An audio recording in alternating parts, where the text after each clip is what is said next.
السلام عليكم ورحمة الله وبركاته. أهلا بكم معايا في حلقة جديدة من برنامجكم فابريكا بره وجوه. النهارده جايب لكم عربية أوبل أسترا 2015. العربية دي نزلت من 2013. في أول الشكل فشلت سنة في موضوع الفتيس، بعد كده عدلوا فيها كتير قوي من أول 2014 ونزلت عربية اقتصادية وجميلة جدا بالنسبة لفئتها. نزل منها 3 فئات، انجوي وانجوي بلس والكوزمو. الانجوي بتنزل بطاسة، الانجوي بلس بتنزل بجنط وبنواكل فوانيس شبورة. احيانا في ممكن انت تعمل لو نازله بجنط ممكن تحط فوانيس شبورة وممكن تحط نواكل، بقت انجوي بلس. الكوزمو بقى عربية تانية خالص، شاشة جوه، جنط 17، نواكل، في اشارات مرايات، لينس في الفوانيس. ده كله احنا ملناش دعوه بيه، او برنامجنا كله ملوش دعوه بالكلام ده كله. احنا اهم حاجه عندنا فرد الشاسيه والدواخل واساسيات. العربيه دي 2015 انجوي بلس. العربيه دي فابريكا بره وجوه كلها، هعلمك ازاي تشتريها. العربيات دي مشكلتها في حاجه واحده بس، ان الكتينه بتاعتها على تروس. التروس دي لما حد بيجي يغير سير الكتينه بتاع العربيه ممكن المفروض ليها زرجينه كده بتمسك التروس. لو ما عندوش زرجينه بيخلف التقسيمه خالص وبيبوظ التروس. والعربيه دي كلها حساسات، يعني حساس شكمان البنزين مثلا. الحساس ده لو حطيت بنزين 92 او بنزين وحش ممكن ينور معاك لمبه التشيك. يعني الدليل ان العربيه دي احنا عارفين مصر كلها البنزين فيها مش كويس، ولمبه التشيك بتاعت العربيه دي منوره برده من البنزين. عليها حساسين كامه فوق، لما بيخلف التروس دي بتخلف حساسين الكامه بيعلموا معاك. يلا بينا اديك فرجه سريعه على العربيه. العربيه دي انجوي 2015 زي ما قلت لك، فابريكا بره وجوه كلها. يلا بينا اديك فرجه سريعه على العربيه. لكن هي بره وجوه كلها. طبعا سوك الكبوت اهي، بص عليها حروف الكبوت، طبعا بتبص عليها برده من بره. بص كده معايا، تعالى هنا، شايف الخربوش ده مطلع ابيض؟ البطانه بتاعت الالماني بتبقى بيضه دايما. طبعا بتبص على الستاره كلها، ستارتها برده الحته دي بتطلع لوحدها، مسامير 14 دي بتحلها، الحته دي لوحدها. من اسهل برده العربيات اللي انت ممكن تتفرج عليها. تعال انزل هنا كده معايا، بص فرد الشاسيه باينه ازاي، واضحه عندك ازاي. اللي ماسكه عدة الموتور دي بص شايف واضحه ازاي. الكلوه اللي ماسكه العمه دي. طبعا انا علمتك بتراجع الكبوت برده، مش كل كبوت مش زي التاني. يعني ده بص الكبوت التانيه بتلاقي فلته من اول هنا، ده هنا فلته هنا بس في الوش بس. طبعا انت ممكن تجيب لها كبوت استيراد والكلام ده كله، بس انا علمتك تعرف ان الكبوت استيراد منين. من هنا المسامير دي لو كبوت محلول، المسامير اللي تحت بتمشي برضو على السلاح، الرفرف اهي. بس العربية التانية فيها زونة اهي في السلاح، زونة اهي برضو في السلاح، برضو مسامير الكبوت اهي، ودان الفانوس، مسامير الرفرف تمشي طبعا معاها. هي كل مساميرها الانكيه، كل مساميرها الانكيه بتراجعهم. لو مفكوك ولا حاجه زي الموبايل كده بتبص عليه بتلاقيه مخربش، بتبص على الكلام ده كله بترجع. انا كلمتك على الدواخل شويه. التروس بتبقى هنا بتاعت المكنه اللي انا كلمتك عليها، بتبقى هنا. دول حساسين الكامه، ده لو الترس ده بايظ او الترس ده بايظ، هما ترسين كبار كده بياخدوا زيت من تحت. التروس دي حساسات الكامه فوق، 1 2، والترسين هنا شبيهه لمكنه الكروز، بس هي بتركب هنا بس تعدل الكنترولات. وبرده ترموستات، ده اغلبيه العربيات دي كلها بتلاقي الترموستات كده عشان بلاستيك او فبر، بتغيرها بالديب بتاعه الكروز الالومنيا عشان تظبط معاك. دي الومنيا، انا اللي فاكر بتاعتها الاصليه بايدي، الكنترول بتاعها. برده ترمبه الميه احيانا بتبقى بايظه او متهالكه شويه. طبعا ترمبه الميه بتبدا مثلا من 300 جنيه لحد 1200 جنيه ولا 1300 جنيه، بس كل حاجه حسب. يعني في جي ام وفي صيني وفي مصري وفي تركي، في حاجات كتير قوي. طبعا العربيه نازله مصفحه تحت محترمه جدا، دي المصفحه. لو عربيه ما فيهاش مصفحه تقلق منها، يعني حاول ان انت تهرب منها، لان المصفحه بتحميك من حاجات كتير قوي. طبعا الاكسدام ده لو عايز تراجع، ولا اقول لك العربيه فابريكا بره وجوه بتراجع من حروف الاكسدام زي ما علمتك. الرفرف ما فيهوش اي دهانات ولا الاكسدام. الفوانيس برضو نفس القصه، بتبص عليها من حرف الاكسدام كده، من حرف الاكسدام لو فرقه ولا حاجه،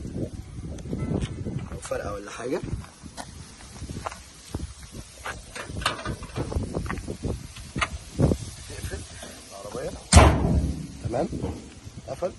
طبعا انت لو بتتفرج على العربيه من بره قال لك ان هي بره وجوه مكيفاك قوي او عاجباك قوي، بتبص على ايه؟ على حاجات معينه، على السواك بتاعت الرفارف دي كله. الباب اللي تحت السواك هي جنابها برده مليانه سواك. نرجع كده بالكاميرا شويه. وحاجه ثانيه اكلمك فيها، الكارترات بتاعتها لما بتاخد مسامير شكل بيبان عليها. ده كليبس اصلي، المسمار الاصلي اهو المسمار ده الاصلي امريكي برده. كارتراتها كلها اصليه. ورا برده نفس القصه، مسامير ورا، المسامير ورا اهي، مسامير الفابريكا. بص على الحاجات دي كلها، العربيه كلها قلت لك ان هي بره وجوه، كلها بره وجوه. بعينيك تجيب لو في حاجه. بص تعالى برضو عربيات من اسهل العربيات اللي انت ممكن تتفرج عليها. بص قوامها هنا عامله ازاي، بص قوامها. الباب كله فليتو، الباب كله فليتو من هنا لتحت، تحت اهو برضو. دي ممكن تبقى ميه او مكان تراكمت فيه الميه او واقفه فيه الميه. بتراجع على الكلام ده كله. ده الستيكر الاصلي في بيانات العربيه، الستيكر الاصلي. ده الكاوتش اللي بيركب في العربيه، يقول لك 16 60 205 برضه. القايم، الخرابيش دي كلها احيانا تجار بيداروا الكلام ده كله. دي بالدخول والخروج. عربيه عامله 128,000 كيلو برضه. قفلت الباب، بابك مستريح. نفتح اللي ورا برضه. بص على الفليتو كله. قلت لك ان البطانه بتاعتها كلها فاتحه اهي اهي. القايم كله بتتفرج عليه كده. وتراجع على الجلد برضه لو عليه هبو ولا حاجه، بس العربيه اصلا ما فيهاش بوهيه. تراجع على الجلد بس. تفتح الشنطه برضه، الشنطه برضه السلاح ده قلت عليه مزراب في اول حلقه اهو. ده الشنطه مساميرها مش باينه، كليبسات كلها كليبسات اصلي.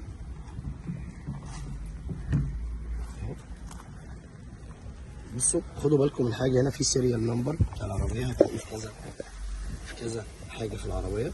ال 283 سي 4 ده برضه. راجع قال لك الاسطوانه فيه بوهيه مثلا، تراجع على الحاجات دي. بصوا الفليتو من جوه بيبقى ازاي. فلات الشاسيه برضه تراجع عليها، تراجع على الكلام ده كله، على البوتامين ده، على البلانك ده تراجع عليه. لو شكيت ان العربيه فيها حاجه نزل الستيب. الحاجات دي كلها تمام، حاجتك كلها مظبوطه، مترتبه في الشنطه تمام. شنطتها واسعه جدا ما شاء الله. تقفل الشنطه مرتاحه برضو. فتحتها بتفتح كده، بترفع سيكه لفوق لوحدها، ما ترفعش مره واحده لفوق. تقفل برضو. نفتح الباب اللي ورا من بره، نراجع على الفليتو، نراجع على فليتو الباب، على كليبساتك، على زنبك. دي الحروف للدخول والخروج زي ما قلت لك. العربيه برضو بقى لها 6 سنين ماشيه. تراجع على القوايم، هي ما شاء الله ما فيهاش اي مشاكل في القوايم ولا اي مشاكل في العربيه. برضو الطبه دي تراجع عليها برضو اهي. الطبه دي لو عليها هب ولا عليها حاجه، لو شكيت ممكن تشيلها خالص، ممكن تشيلها وتراجع على الحروف دي كلها بس اهي. هنركب تاني اهي، تركب وتراجع برضو على الحرف هنا القايم، العتبه من هنا من الوش. لو حسيت بايدك ان في خشانه ولا حاجه اقف اقف، راجع على الكلام ده كله. هي العربيه دي من العربيات اللي انا ركبتها ما شاء الله عجبتني في العازل بتاعها وانت بتجري او انت بتمشي، او تكييفها كويس جدا. بس زي ما انا قلت لك مش اي حد يشتغل في العربيه دي، لان لو اي حد اشتغل في العربيه دي بيبهدل الدنيا كلها. طبعا احنا دورنا العربيه كلها زراير، الزراير دي كلها ما تخضش منها. هو زرار اللوك، زرار الشنطه، زراير كتير اوي، زراير كاسيت. غير الكلام ده كله في الكوزمو في شاشه هنا وكاسيت تاني كبير. طبعا عصايه الفتيس انا قلت لك امن عليها. العصايه دي جديده ما شاء الله. الطاره كلها امن عليها. ده مثبت السرعه، ده الكاست من هنا، الموبايل ماشي. ادينا دي اتحركنا. طبعا هاند بريك تاتش، ممكن تزود بنزين بتنزل لوحدها او بتدوس على زرار بتنزلها وبتمشي. لمبه التشيك دي منوره. للاسف حساس شكمان يعني عشان البنزين، للاسف لمبه التشيك اللي جوه دي. اغلبيه الالماني كله اليومين دول لمبه التشيك هتلاقيه منوره بسبب بنزين. انت طبعا طلعت جربت العربيه اهو ماشي، غياراتها كلها تمام، مفيش دب، مفيش ده تن ده الحزام. طبعا انت بتراجع على الحاجات دي كلها بعد اذنك كده. بص الدراج دي تراجع عليها، الحاجات دي تراجع عليها، العصايه زي ما علمتك، الفبر بتاع العربيه كله، الطاره، لمبه التشيك والكلام ده. ممكن تلاقيه حساس شكمان بنسبه 80%، يا اما حساس كامه عشان التروس. مشكله العربيه دي في التروس، بيقول لك مكنه الكروز هي الكروز دي، مكنه الكروز هي لا مش مكنه الكروز هي بس الكنترولات والحاجه تختلف وادوات التغذيه تختلف كتير. بس نمشي تاني بالعربيه.